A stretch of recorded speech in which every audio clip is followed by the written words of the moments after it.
Bonsoir à tous et bienvenue sur 01net TV. Comme chaque jeudi soir, c'est parti. Les amis, vous êtes au courant maintenant, vous le savez.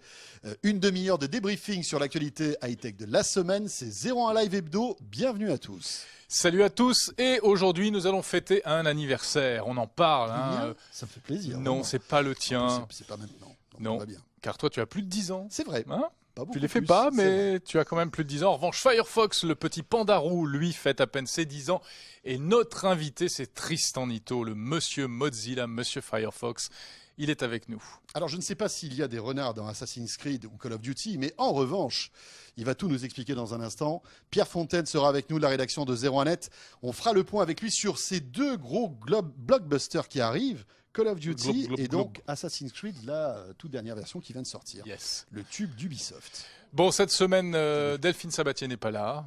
Désolé, on est les premiers déçus, mais elle reviendra très vite.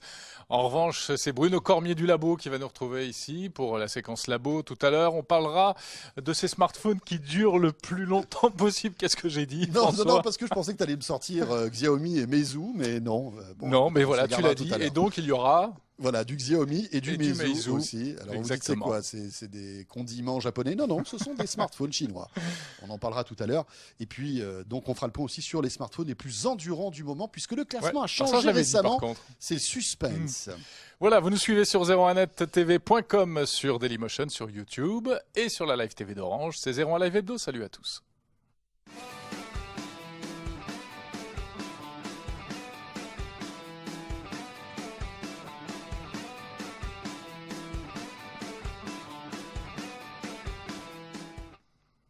Et pour débuter ce 01 Live Hebdo, comme chaque semaine, vous ne pouvez pas y passer, c'est bien sûr notre question 01 Net Orange, Jérôme.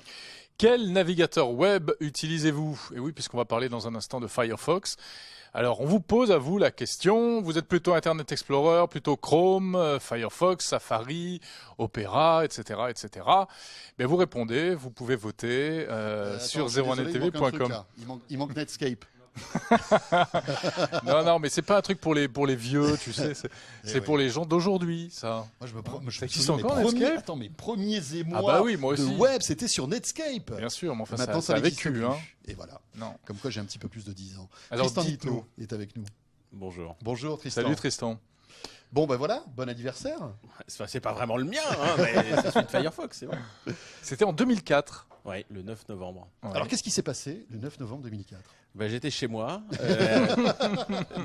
parce que c'était là où je travaillais. Je travaillais, j'étais bénévole. Hein, vous étiez déjà chez Firefox, ouais. Oui. Et mon Wi-Fi était en panne, alors donc je suis allé demander le code du Wi-Fi de ma voisine du dessus. Et on a lancé Firefox 1.0 ce jour-là. Il s'en est fallu de peu que ça sorte pas parce que j'avais pas de Wi-Fi chez moi. C'est-à-dire que vous êtes l'un des papas du premier Firefox, on peut dire ça comme ça, en toute oui, modestie. On était plusieurs. Faut pas étirer trop la métaphore. Hein. Mais donc oui, un des papas de Firefox et le président de l'association Loi 1901, Mozilla Europe. Et pourquoi avoir eu l'idée de créer un navigateur alors qu'il y en avait déjà? C'est vrai, François a parlé de Netscape, il y avait aussi Internet Explorer déjà à cette époque-là. Enfin, c'était Internet Explorer qui était premier, non? Ah oui, 92% de part de marché, et malheureusement plus maintenu. C'est-à-dire que une fois qu'ils avaient gagné chez Microsoft et qu'ils ont vu qu'ils avaient écrasé la concurrence, ils ont arrêté de développer Internet Explorer pour mettre des développeurs qui étaient des développeurs pointus sur des projets plus sensibles, plus importants, comme Windows, Office, la Xbox, qui étaient vraiment des produits stratégiques qui rapportaient de l'argent, contrairement à Internet Explorer. Et donc, Internet Explorer stagnait, avec les bugs, avec des problèmes, les vulnérabilité, la sécurité, la vulnérabilité, etc. Et des tas de gens dont je faisais partie qui se disaient mais quand même le web là c'était génial.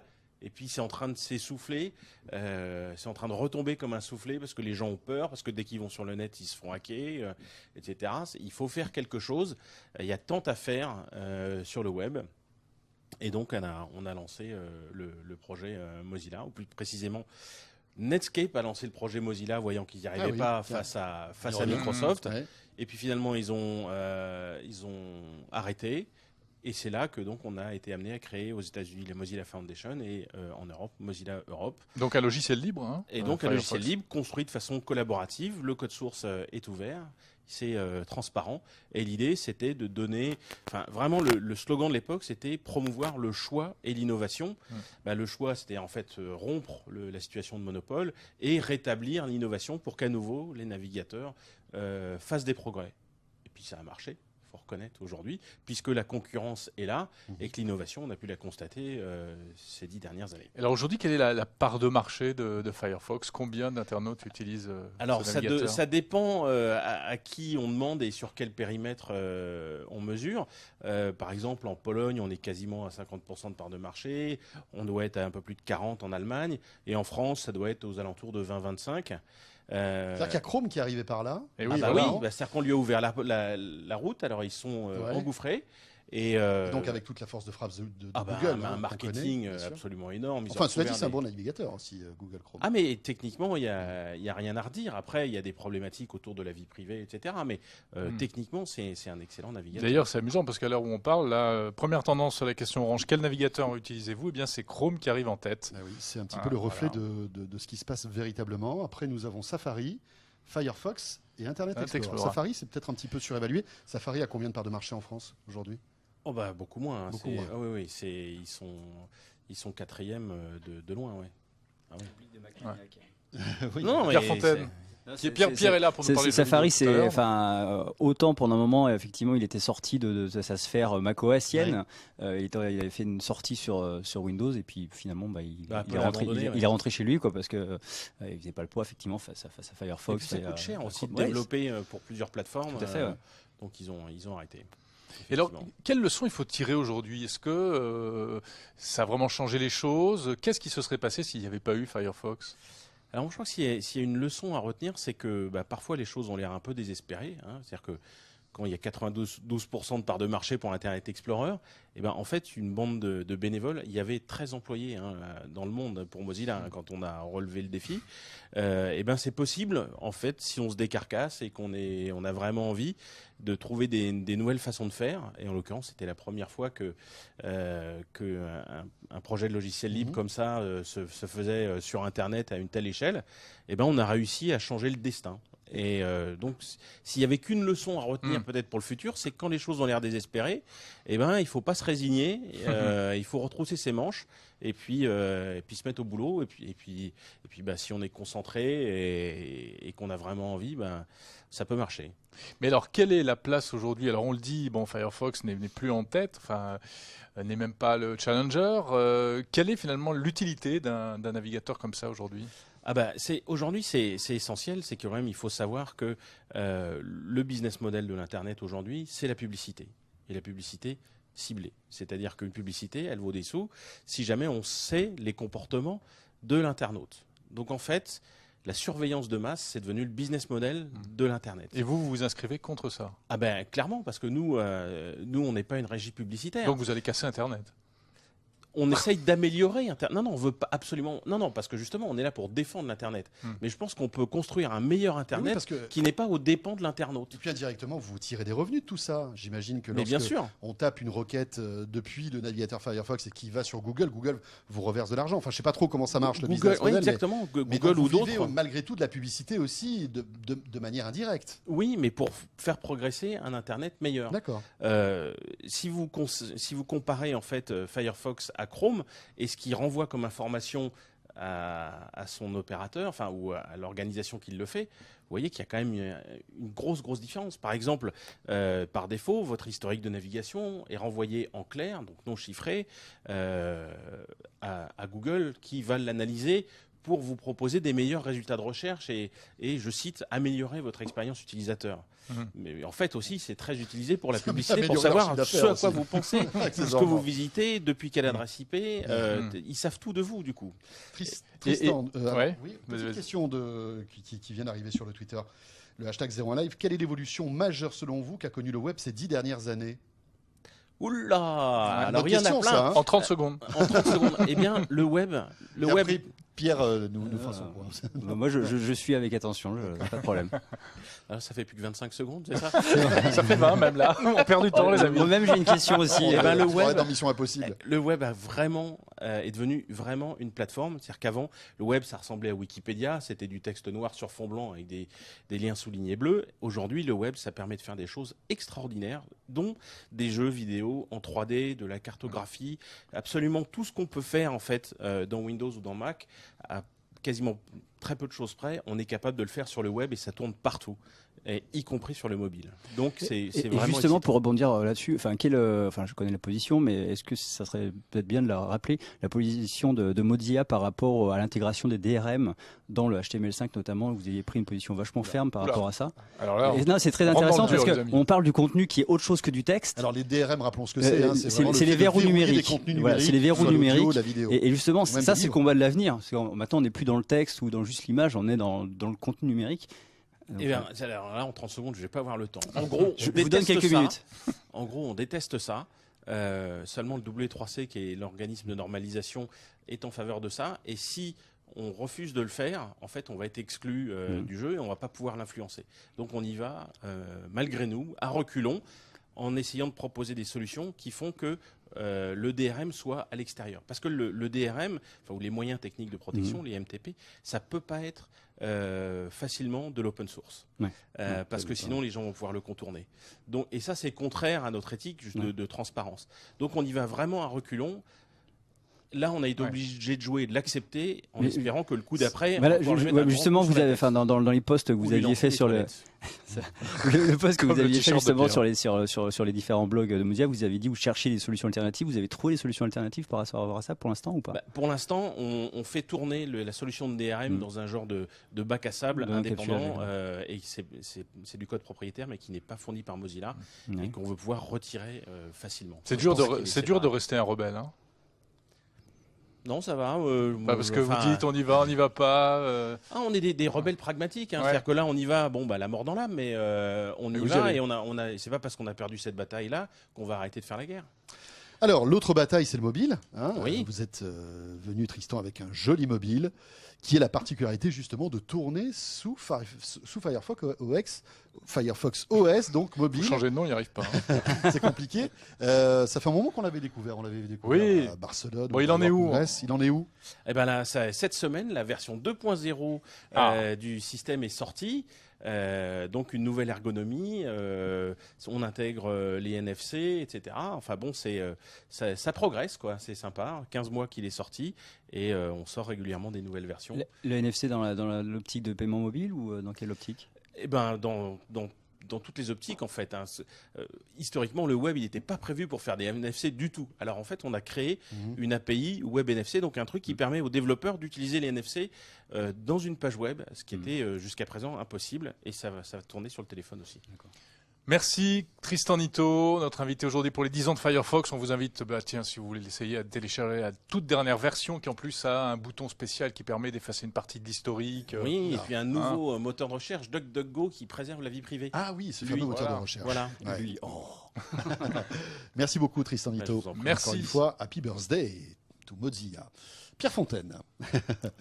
Pierre Fontaine, spécialiste jeux vidéo sur 01net. Avec, ça y est, les fêtes de Noël approchent. Ça y est, les éditeurs sortent leur blockbuster. On va faire un focus sur deux d'entre eux. Ouais. Assassin's Creed, qui est le blockbuster français d'Ubisoft. Qui sort le 13, donc aujourd'hui, dis-le tout net. Ouais. Et puis Call of Duty. Advanced Warfare qui est sorti une semaine maintenant. Alors lequel il faut choisir?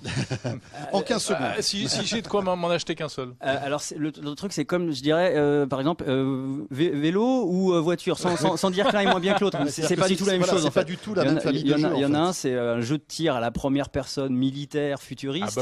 Et l'autre, Assassin's Creed Unity, qui nous plonge dans la peau d'un assassin, en pleine Révolution française, en plein Paris du 18e, avec une reconstitution de la ville qui est absolument incroyable. Visuellement, c'est bluffant. Et puis effectivement, c'est une période historique, on a beau dire, qui est charnière, où il y a des gros bouleversements, et ça se prête parfaitement à installer le conflit que racontent les Assassin's Creed depuis 2007, c'est-à-dire le conflit entre les assassins et les Templiers. Donc c'est vraiment, on retrouve ça dans un milieu un peu, c'est apocalyptique, quoi, une révolution avec des têtes au bout des pics. On peut faire mieux en termes de chaos. Qu'est-ce qui évolue par rapport aux précédents opus? Alors c'est le premier Assassin's Creed qui est conçu pour les consoles de nouvelle génération, c'est-à-dire la PS4 et la Xbox One. C'est-à-dire qu'effectivement, on a un peu plus de pêche graphique, enfin beaucoup plus de pêche graphiquement. On a aussi la possibilité, vu qu'on a plus de puissance, d'avoir un monde plus détaillé et plus ouvert et plus vaste. On a donc tout ça qui est plus beau, plus vaste, plus rapide. On a, en termes de nouveautés de gameplay, des missions de coop. Là justement, on voit qu'il y a plusieurs assassins en simultané. C'est plus limité à des modes multijoueurs où on s'affronte. C'est un mode coopératif qui fait son apparition avec cet opus. Et donc on peut faire, je crois que c'est 11 missions qu'on peut faire entre amis, à 2 ou 4 joueurs, et on va donc voler quelque chose, assassiner quelqu'un, etc. Et ça rajoute, on va dire, de la durée de vie au jeu global, et puis ça enrichit énormément le plaisir de jeu, quoi. Bon, alors ce jeu, évidemment, a été conçu sur plusieurs années. C'est des budgets pharaoniques aujourd'hui. Ouais. On dépasse, pour certains jeux, le budget d'un grand film de grosse production. Même si les éditeurs sont toujours très réticents à sortir leurs chiffres. Bien sûr, très discrets là-dessus. Voilà, forcément.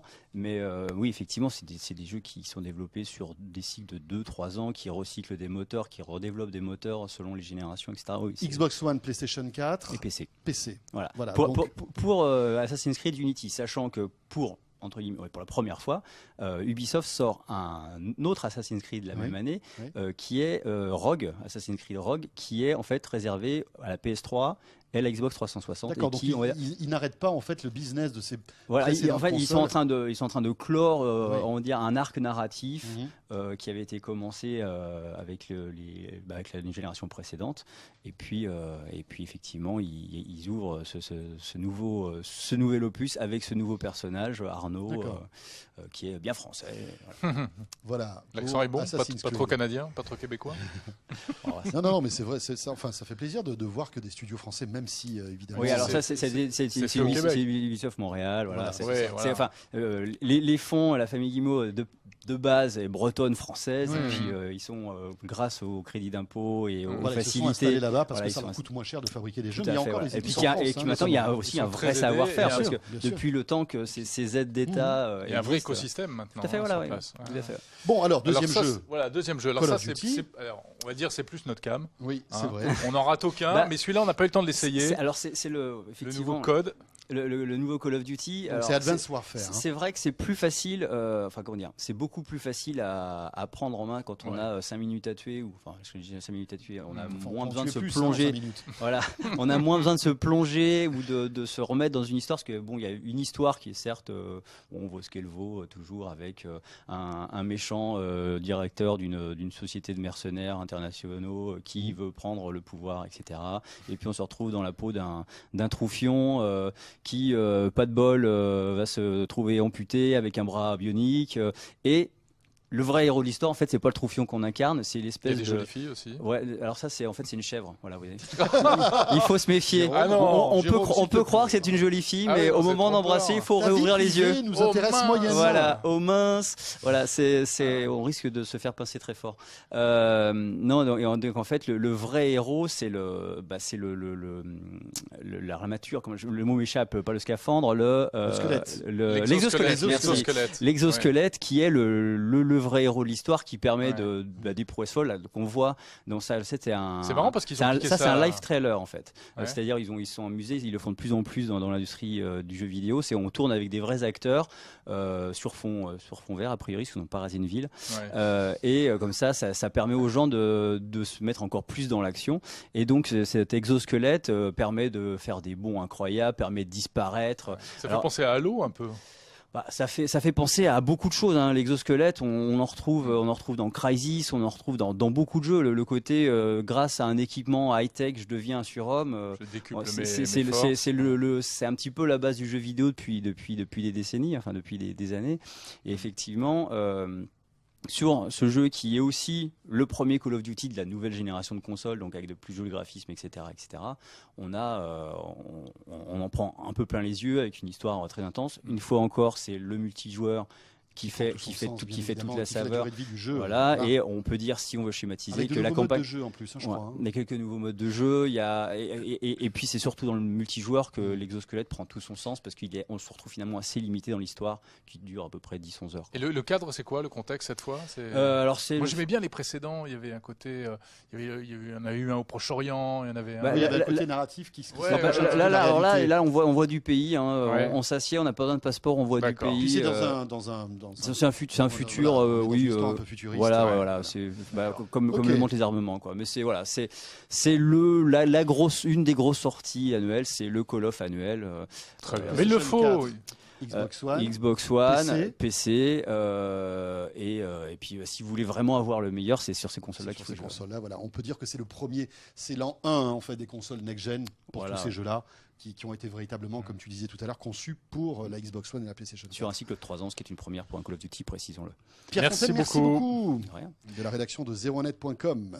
On va continuer, François. Oui, on vient écouter tout de suite. Et là, direction labo avec un Bruno Cormier chaud bouillant.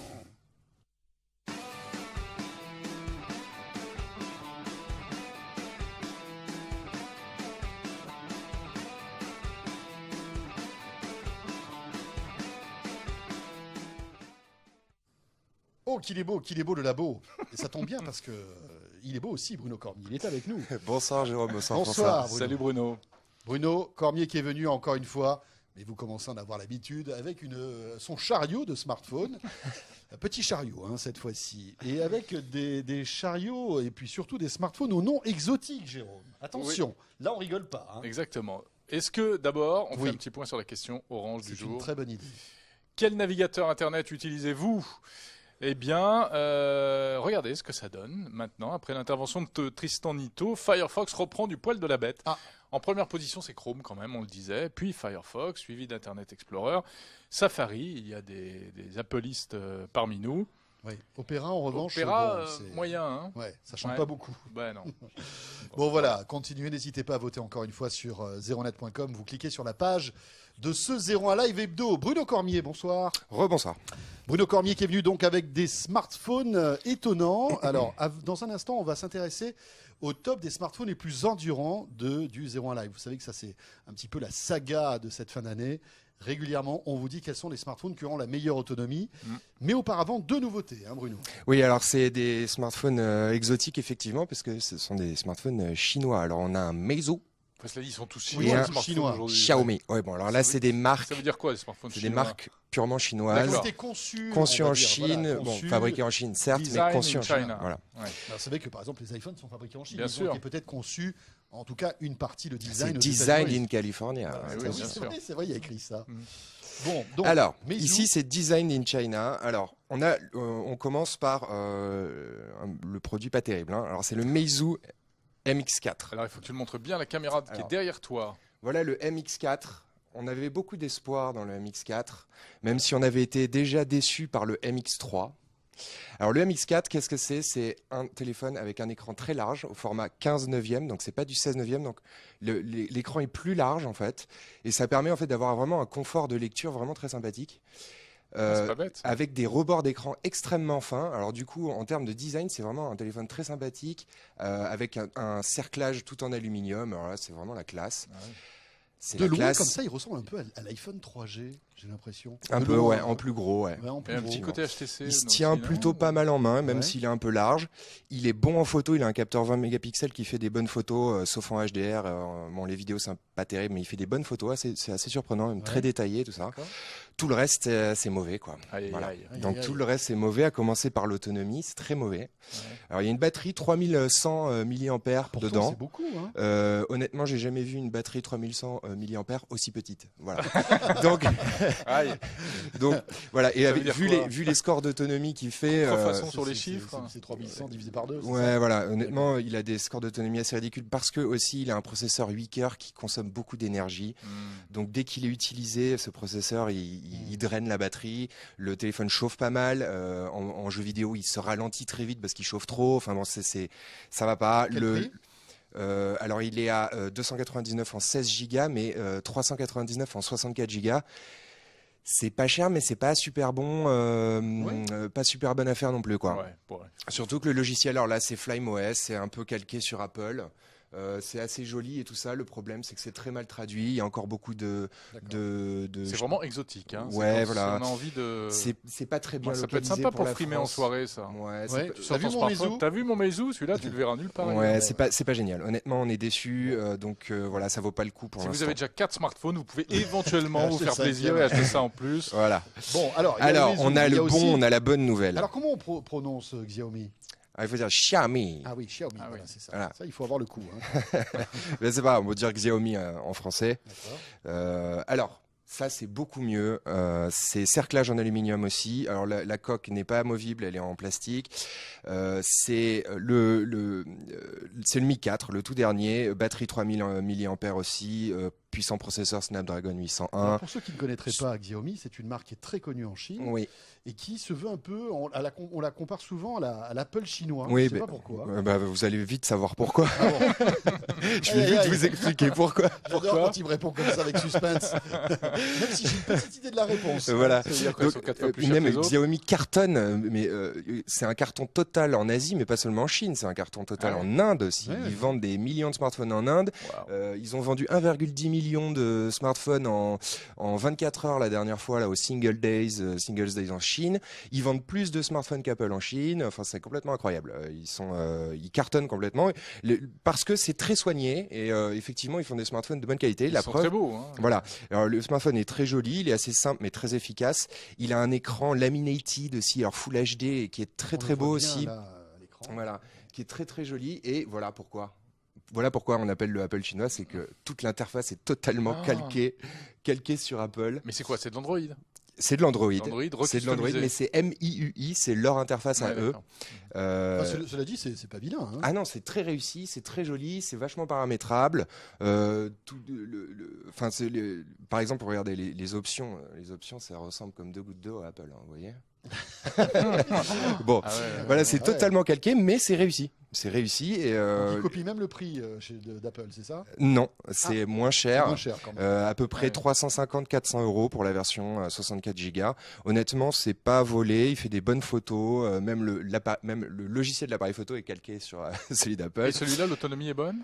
Oui, l'autonomie est meilleure, mais elle est moins bonne que certains autres appareils comme le Xperia Z3 de notre classement d'autonomie. Quelle belle transition, les amis. Après le Xiaomi, après le Meizu. Oui, juste avant, voilà. Attendez notre test du Honor 6. Alors c'est Huawei, mais la marque c'est Honor 6. On en avait parlé déjà. Attendez notre test parce que vous allez être surpris. Ce smartphone coûte 300 € et il est totalement surprenant. Voilà. Bruno, tu peux pas nous balancer ça comme ça. Si vous voulez dire un petit peu plus, enfin. Alors, si vous voulez du smartphone chinois, faut attendre celui-là. Il a une interface très fluide, il a un bon processeur, 3 Go de RAM, écran Full HD, il est léger. 4G dernière génération, enfin il a vraiment tous les raffinements. Voilà, il a tout ce qu'il faut. Et il est à 300 €, c'est ça hein? Il est à 300 €, c'est complètement bluffant. Honnêtement, il prend même des bonnes photos. Fais voir un petit peu le... Mais c'est dingue, hein, parce qu'on a vraiment l'impression que c'est la volonté de Huawei.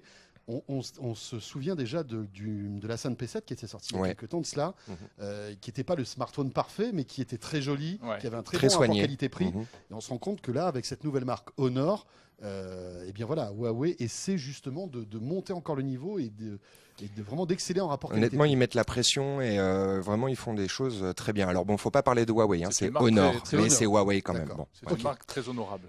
Oui. C'est mon petit François Sorel. Non, on fait ce qu'on peut. Hein. Écoute, Florian fait comme ça lui plaît que la moitié. C'est-à-dire qu'à côté, il y a les corons. Au nord, il y a les corons. Mais ça, c'était la petite blague que je voulais faire depuis un moment. Bon, passons aux autonomies. Oui. Allons-y. Alors les autonomies, on a renouvelé notre classement d'autonomie. C'est un classement en fait, c'est un nouveau test qu'on a mis au point, qui est un script sur Internet qui simule un surf web assez poussé avec de la vidéo. On va aller faire un reportage d'ailleurs sur ce test que vous avez mis en place parce qu'en fait, le tout, c'est pas de calculer l'autonomie d'un smartphone avec des usages très légers. Il faut savoir qu'un smartphone travaille beaucoup quand il est en déplacement, notamment quand il a du mal à capter le réseau et tout ça. Donc on essaie de simuler ça, pas au niveau du réseau, mais au niveau du processeur. Il faut que le processeur soit utilisé. Il ne faut pas qu'il soit en veille tout tout le temps, le processeur, donc il faut qu'il tire sur la batterie. Et donc du coup, on a un classement qui montre très bien les smartphones qui est plus représentatif en fait de l'autonomie, de la réalité. Voilà, de l'autonomie en usage. Et qui montre très bien les smartphones qui ont un processeur qui consomme trop des processeurs, ou alors des processeurs qui sont très bien configurés pour ne pas consommer d'énergie et tout ça. Donc, et vous avez soulevé des loups, visiblement. Et oui, donc en fait, le premier du classement maintenant, c'est le Galaxy S5 Mini de Samsung. Ah bon, il arrive premier. Alors pourquoi? Parce qu'il a un processeur tout à fait passable en fait. Il a un processeur tout à fait médiocre, mais qui consomme pas d'énergie. Il a l'avantage de pas consommer d'énergie. Et donc avec ça, Samsung arrive quand même à avoir une interface assez fluide et tout ça. Donc c'est pas mal. Le Galaxy S5, pourtant c'est vraiment le fleuron de Samsung, mais là c'est le Mini. Voilà, donc, c'est le Mini. En fait, c'est un Galaxy S5 milieu de gamme. Voilà, à qui on a enlevé un petit peu de sang. Il est un petit peu. Et le Z3 compact de Sony, qui est en fait la même logique, c'est le Z3 Mini en fait, qui est deuxième du classement. Et pareil, ce petit téléphone fonctionne très très bien. En plus, bon, le Z3 Compact, il a l'avantage d'être mieux équipé que le S5. Il a un processeur beaucoup plus rapide. Donc là, c'est vraiment le champion pour le coup en termes rapidité, performance, autonomie, c'est vraiment le champion. On a le Xperia E3. Alors Sony est très performant dans ses tests. Xperia E3, ensuite le Xperia Z3. Ah oui, donc il y a quand même beaucoup de Sony Xperia dans le top 5 des smartphones les plus endurants. C'est simple, on en a 3 dans le top 5. Ils sont deuxième, troisième et quatrième. J'ose pas te demander où est Apple. Bruno. Alors Apple c'est pareil. Nous on teste les autonomies d'Apple et depuis longtemps Apple est largement en dessous de la moyenne en autonomie. Donc l'iPhone 6, si vous voulez que je vous le retrouve, il fait pas l'iPhone 6 Plus, c'est d'abord l'iPhone 6 Plus qui se place une batterie plus grande que qui fait à peu près 7h30, qui est un score assez honorable, mais l'iPhone 6 lui il est dans les choux quoi. Il est totalement dans les choux. Si vous voulez iPhone 6, il fait 5h45, c'est plutôt mauvais quoi. Si vous voulez en savoir plus, bien sûr, vous avez le détail de tous ces benches, tous ces tests sur zeronet.com. Voilà, sachant que c'est pas un test qui se suffit à lui-même, puisqu'il faut lier à ce test notre test de communication vocale quand l'écran est éteint et que le smartphone fait quasiment aucun effort justement. Donc ça nous permet d'avoir un test très léger qui utilise le modem et un test très lourd qui utilise bien le processeur. Voilà. Et là, du coup, en combinant ces deux tests, on arrive à avoir un résultat d'autonomie vraiment représentatif, quoi. Eh ben bravo. Voilà. Si vous aimez les tests, vous allez en lire. Non, mais tu as raison, il faut absolument qu'on fasse une vidéo pour vous montrer un petit peu les coulisses. Comment teste-t-on ici sur 01net, chez 01net, les smartphones? On vous dira tout très vite. Merci beaucoup Bruno. Merci à vous. Bruno Cormier, donc du labo 01net. Et c'est avec toutes ces bonnes nouvelles que se termine ce 01 Live Hebdo, les amis. Oui, on se retrouvera bien entendu jeudi prochain pour une nouvelle session, 18h, 18h30, le débrief de l'actu high-tech. Et puis d'ici là, vous le savez, chaque matin à 7h, la vidéo du jour. On est allé avec Jérôme au Salon de la Photo. Oui, j'allais oublier. Et voilà, donc vous savez, c'est un grand salon qui se déroule en ce moment à Paris, porte de Versailles. Et on vous a fait un grand talk rien que pour vous avec toutes les tendances de ce Salon de la Photo et du marché de la photographie. Et ce sera demain soir. Voilà, portez-vous bien, très bonne soirée, merci de nous suivre comme chaque jeudi soir et à très vite. Salut à tous.